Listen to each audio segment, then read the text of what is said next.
Hello बच्चों, कैसे हो आप? अच्छे ही होंगे। क्या चल रहा है? चाय कॉफ़ी? अरे भाई, सुबह सुबह का मौसम है तो चाय कॉफ़ी ही चलेगी। बहुत करोगे फिर से एक नींद मार दोगे। आई थिंक बच्चों, हमने कल के वीडियो में जो बात की थी लुईस डॉट स्ट्रक्चर के बारे में, लेकिन हमने ये देखा बहुत से बच्चों ने कमेंट किया, सर ये जो लुईस डॉट स्ट्रक्चर है ना, बहुत क्रिटिकल लगता है, आसानी से समझ में नहीं आता, तो आप कोई ट्रिक लेके आइए। तो आज मैं एक ट्रिक लेके आया हूँ, जिस ट्रिक का यूज़ करके, ट्रिक क्या समझो, एक तरह से कॉन्सेप्ट है। कोई ट्रिक नहीं होती किसी केमिस्ट्री फिजिक्स बायोलॉजी में। अगर ट्रिक होती है तो वो एक स्पेशल कॉन्सेप्ट होता है। ट्रिक का मतलब ही होता है ना, स्पेशल कॉन्सेप्ट। वो एक्सपर्ट ही बना सकता है, क्योंकि ट्रिक का मतलब डायरेक्ट आंसर आ रहा है। डायरेक्ट आंसर कोई तांत्रिक तो है नहीं बता देगा आंसर आ जाएगा। तो इसका मतलब उस ट्रिक के पीछे भी किसी ना किसी कॉन्सेप्ट का हाथ रहता है, और वो बहुत सॉलिड कॉन्सेप्ट होता है। तो आज इसमें हम बात करने वाले हैं ट्रिक की बात करने वाले हैं लुईस डॉट स्ट्रक्चर के बारे में। ये जो हमारी ट्रिक होगी लुईस डॉट स्ट्रक्चर के बारे में। एक्चुअली जो लुईस डॉट स्ट्रक्चर निकालना होता हमको, इसके लिए हमें दो तीन चीज़ों की ज़रूरत होती है। जैसे कि पहली चीज़ हमारी होती है बैलेंसी, और दूसरी चीज़ होती है इलेक्ट्रोनेगेटिविटी। इलेक्ट्रोनेगेटिविटी से हम ये डिसाइड करेंगे सेंट्रल एटम किसको चुने, और बैलेंसी से हम ये पता करेंगे कि उसके बैलेंस सेल में कितने इलेक्ट्रॉन हैं। और तीसरी चीज़ होती है हमारी कि कितने लोग बॉन्ड बना रहे हैं, मतलब को बैलेंसी से बोलते हैं। तो कितने लोग बॉन्ड बना रहे हैं और कितने लोग बॉन्ड नहीं बना रहे हैं। तो पहली चीज़, जैसे कोई एटम दिया गया हो, कोई एटम में तो होता नहीं है लुईस डॉट स्ट्रक्चर, कोई मॉलिक्यूल दिया गया हो, तो उस मॉलिक्यूल में पहले हमें क्या पता करना होगा कि उन एटम की बैलेंसी कितनी है। और उस बैलेंसी को पता करने के बाद हम बॉन्ड को इस तरह से एडजस्ट करते हैं कि जितने भी एटम जुड़े हैं सबके ऑक्टेट कंप्लीट हो जाए। अगर सपोज ऑक्टेट कंप्लीट हो गया सेंट्रल एटम का या फिर सराउंडिंग एटम का, फिर भी इलेक्ट्रॉन बच जाते हैं। सोचिएगा, बॉन्ड बनने के बाद, लेकिन जितने स्पीसीज लगी उसमें सबको कम से कम सिंगल बॉन्ड से ही जोड़ो। जोड़ने के बाद अगर हमारे एटम के पास इलेक्ट्रॉन बच जाता है तो उस पर पॉजिटिव चार्ज या नेगेटिव चार्ज आएगा। पर हमें कैसे पता चलेगा पॉजिटिव चार्ज आएगा या नेगेटिव चार्ज आएगा? इसके लिए हम एक रूल अप्लाई करेंगे जिसको हम लोग बोलेंगे फॉर्मल चार्ज कॉन्सेप्ट। तो अभी फॉर्मल चार्ज के बारे में नहीं बात करेंगे, इसके लिए हम बात करेंगे अगले वीडियो में। लेकिन हम बात कर लेते बैलेंसी। तो हम जितने कॉन्सेप्ट आपको बताएं उसको अगर एग्जाम्पल के थ्रू लेके चले तो ज़्यादा आसान होगा। चलिए देखते हैं। जैसे हमने लिया हाइड्रोजन मालिक्यूल है, ये हाइड्रोजन गैस है, मालिक्यूल है, दो हाइड्रोजन होंगे। तो पहले हम दोनों हाइड्रोजन को ऐसे लिख लेंगे, ठीक। अब देखते हैं इसकी बैलेंसी कितना है। एटॉमिक नंबर इसका 1 होता है, इसकी बैलेंसी भी वन होती है, इसका ग्रुप नंबर भी 1 होता है। ये हो गया भाई। अब देखो भाई, हमने पिछले वीडियो में आपको बताया था double bond triple bond single bond कब बनता है। अब एक चीज़ और देखते हैं, इनकी इलेक्ट्रोनेगेटिविटी। दोनों की इलेक्ट्रोनेगेटिविटी सेम होगी, क्योंकि ये होमो एटॉमिक है, ये हाइड्रोजन ये भी हाइड्रोजन, तो जितना अमीर गरीब ये होगा उतना ये होगा, दोनों एक ही है ना, फोटोकॉपी है। तो अब देखिए ये जो बॉन्ड है हमारा किस में कन्वर्ट हो जाएगा, जो ये इलेक्ट्रॉन शेयर हुए हैं हाइड्रोजन लाइक दिस। तो इस चीज को हम लोग बोलते हैं लुईस स्ट्रक्चर। ये चीज देख रहे हैं आप। अब दूसरी बात हम कर लेते हैं O2। एक एक करके चलेंगे तो ज़्यादा अच्छा लगेगा। O2 जैसे ये ऑक्सीजन मालिक्यूल है, दूसरा ये ऑक्सीजन मालिक्यूल है।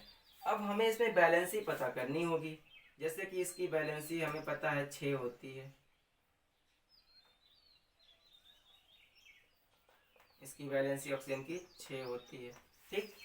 अब सोचिए इस ऑक्सीजन को कितने इलेक्ट्रॉन चाहिए कि ये इसका 8 कंप्लीट हो जाए। तो हमें लगता है 6 है तो 2 और चाहिए, और इसको कितने चाहिए 2। और इलेक्ट्रोनेगेटिविटी दोनों की क्या होगी 0 होगी, क्योंकि दोनों क्या हो होमो एटॉमिक है। तो अब ये जो दोनों इलेक्ट्रॉन है इसके ऐसे, ये वाला इसके साथ चला जाएगा, मतलब चाहेगा नहीं शेयर कर लेगा, और ये दोनों इसके साथ। तो कौन से बॉन्ड बनेंगे, 2 इलेक्ट्रॉन पेयर है ना, एक पेयर पे सिंगल बॉन्ड बनता है। देखिए हमने बताया था ऐसा, अगर इलेक्ट्रॉन है तो ये इसको एक सिंगल बॉन्ड बना लेता है।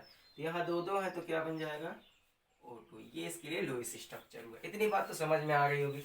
चलिए बात कर लेते हैं O3 की, ये थोड़ा अच्छा क्वेश्चन है। तो O3 में ऑक्सीजन के थ्री एटम है। तो हम पहले इनको ऐसे अरेंज कर लेते हैं जनरल में। इन जनरल हम इनको अरेंज कर लेते हैं। फिर सबकी जितनी बैलेंसी है, एक चीज़ आपको और बता दें, जैसे कि जितने बॉन्ड हमारे सॉरी जितने इलेक्ट्रॉन हमारे बॉन्डिंग में चले गए, जब हम ये स्ट्रक्चर बनाते हैं तो वो इलेक्ट्रॉन को डोनेट नहीं करते, तो कितने बचे होंगे देखिएगा, 4 ही तो बचे होंगे। ये दोनों चले गए थे बॉन्डिंग में, ये दोनों बॉन्डिंग में, इसके पास कितने बचे, 4। ये भी बनाया जाता है, ये तो मैं भूल गया था।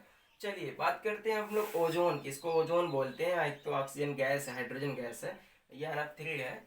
तो हम बात कर लेते हैं अब O3 की। तो O3 में आपको पता है इस ऑक्सीजन की बैलेंसी कितनी है, पहला स्टेप बैलेंस इलेक्ट्रॉन हमने फाइंड कर लिया, ठीक है। इस ऑक्सीजन की बैलेंसी कितनी है, दूसरा है, ठीक। इसकी बात कर लेते 2। हम कहीं से भी, आपको देखिए यहाँ पे ये रूल कल भी बताया था कि हाइड्रोजन हमेशा डबल बॉन्ड बनाता है, नाइट्रोजन हमेशा ट्रिपल बनाता है, और सल्फर हमेशा डबल बनाता है सॉरी। और अगर बात करें हम ऑक्सीजन की, तो ये सिंगल भी बना सकता है।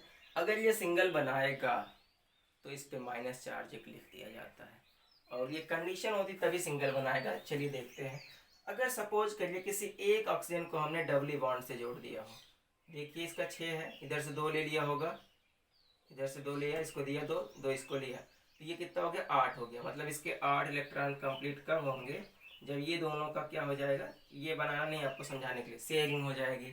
तो इसके कितने हो गए, देखिए 2 2 4 2 6, और इधर से 2 लिए, 8 इसके भी कंप्लीट हो गए भाई साहब, समझिएगा, 8 इसके भी कंप्लीट हो गए। अब इसकी बात आती है, इसको तो हम फ्री छोड़ नहीं सकते क्योंकि ये मॉलिक्यूल इसमें भी अरेंज होगा, तो अब हम इसमें भी एक बॉन्ड तो बनाएंगे ही बनाएंगे। चलिए एक बॉन्ड बनाएंगे ही बनाएंगे। तो चलिए देखते हैं अब इसके पास कितना हुआ। इसके पास तो 8 है, लेकिन अब इसके पास कितना होगा, देखिए 2 2 4, और इधर 2 2 4 2 6 7 8, एक बच गया, एक्स्ट्रा बचा है, कितना हो गए, 9 हो गए। और इस पे देखते हैं कितने हैं, 2 2 4 2 6 1 7, एक कम पड़ रहा भाई साहब, देख रहे हैं, इसका 8 नहीं होगा, इसके पास कितने हो गए हैं समझिएगा, 9 हो गए। लेकिन इसके पास कितने हैं, अभी 7 है, इसको एक चाहिए, लेकिन इसको अगर एक दे दे, एक ले ले, तो दोनों के बराबर हो जाए। तो ये क्या करेगा, इस वजह से इस पर एक आएगा प्लस चार्ज, ये इतना ही एक इलेक्ट्रॉन इसको दे देगा, और इस पर एक आएगा माइनस चार्ज, ठीक है। अब आप चेक करिएगा कितने इलेक्ट्रॉन हुए, जब ये इसको एक दे दिया होगा, एक इसको दे दिया होगा, तो पहले बॉन्ड में कन्वर्ट कर लेते हैं। ये कौन सा बॉन्ड बनेगा, double bond, oxygen double bond oxygen, यहाँ सिंगल बॉन्ड बनेगा, ठीक है। यहाँ पे माइनस चार्ज, इस पर प्लस चार्ज। अब कितने इलेक्ट्रॉन बचे यहाँ पे, 2 बचे हैं, आप 2 बना दीजिएगा, देखिएगा 2 और 4 2 6 2 8, ठीक है, बराबर हो गया। इसके पास कितने बचे होंगे, 2 2 4, 4 ये हो गए, 4 2 डबल बॉन्ड पे। इसके पास कितने हैं, 1 2 3 4 5 6 7 8। तो आप इस तरह से इसका लुईस डॉट स्ट्रक्चर बना सकते हैं। समझ में आ रहा होगा, बहुत आसान सा लग रहा होगा। चलिए बात कर लेते हैं हम लोग NF3 की। हमें लगता है आपको समझ में आ गया, ये आप कॉन्सेप्ट पढ़ो या ना पढ़ो, जो हमने लिखा है इस तरह से भी आ जाएगा, ठीक है। तो हम लोग NF3 को लेते हैं ऊपर साइड में, क्योंकि नीचे हो सकता है आपको दिखे, यहाँ ले लेते हैं NF3। बहुत मजा आ रहा होगा, समझिएगा, क्योंकि बच्चे जैसे ही लुईस स्ट्रक्चर का नाम सुनते हैं ना, पीछे भागने लगते हैं। NF3 में देखते हैं मोर इलेक्ट्रोनेगेटिव कौन है, फ्लोरीन होगा, तो इसको सराउंडिंग बना देते हैं। नाइट्रोजन को क्या बनाते हैं, सेंट्रल एटम। डोनर किसको बनाते हैं, एक्सेप्टर किसको बना देते हैं, NF3। तो पहले हमें बनाना होगा सेंट्रल एटम, नाइट्रोजन।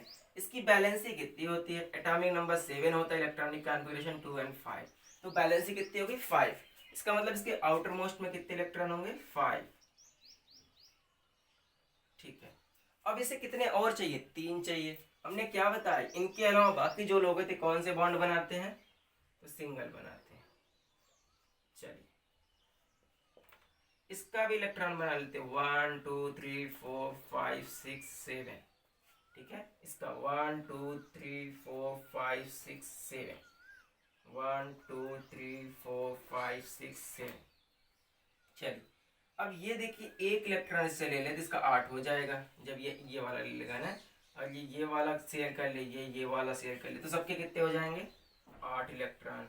इसके भी कितने हो जाएंगे, ये बनाना नहीं है आपको, यहाँ पे हम समझाने के लिए कर रहे हैं, ये डॉट वाला बनाना नहीं है, ये स्ट्रक्चर में नहीं होता, 8 इलेक्ट्रॉन, ठीक है। अब इसके पास कितने हुए, देखिए एक यहाँ से शेयर किया था, एक यहाँ से, एक यहाँ से, 3 3 6 2 8। अब इसके पास भी कितने हो गए, 8 इलेक्ट्रॉन। यही तो उनका स्ट्रक्चर है।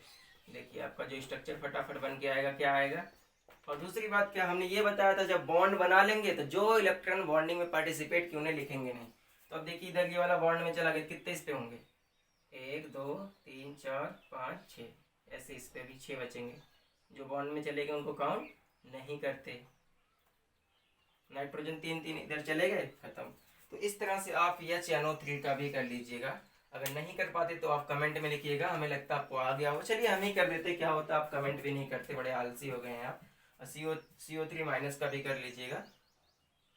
छोड़िए, जाने दीजिए, आप करिएगा, नहीं आएगा तो अब हम बताएंगे, नहीं तो हम सब कर देंगे तो आप प्रैक्टिस नहीं करेंगे घर पे। तो आज की इस वीडियो में बस इतना ही। अगले वीडियो में हम बात करते हैं फॉर्मल चार्ज के बारे में, तब तक के लिए आप बने रहिएगा। Thank you for watching.